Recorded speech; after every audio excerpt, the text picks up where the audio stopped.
Francis Mugisha, an information technology expert, is back in Uganda after a nightmare of an experience in Asia.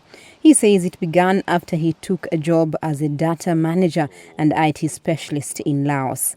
Not long after his arrival, Mugisha says his bosses told him he owed them 16,000 Chinese yen, the equivalent of $2,225, and the conditions of his job abruptly changed. I never expected someone to come and tell me, I've bought you, you're my slave, you have to work for me. Mugisha says they kept his passport and phone and then sold him to another company based in Myanmar, sending him by boat on the Mekong River. But instead of managing data, he was forced to conduct online scamming. This video purports to show young victims like Mugisha being driven to a compound for online scamming with men wearing military uniforms. Mugisha says he was forced to work long hours under harsh conditions. If you don't get a person, that's like, it's a day which they will say it's not productive. So you end up being punished, being treated, being beaten, being locked up. Times you're chained to the chair. Like if say, no, I cannot work, I want to go, they chain you to your chair.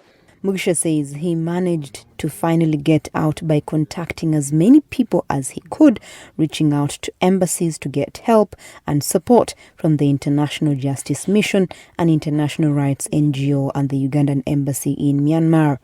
Kampala officials say about 30 Ugandans are being held under similar conditions at Myanmar compounds in areas held by rebels fighting the country's military junta.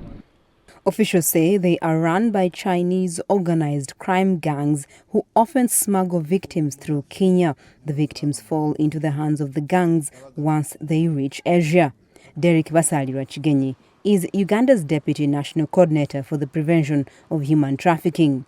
Kigenyi says Ugandan authorities raised the matter with Myanmar's Prime Minister Min Aung Hlaing, who promised that Ugandans who are released will not be held on immigration-related charges.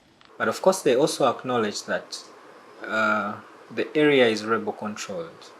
So anything that involves lawlessness in militia context is quite complex.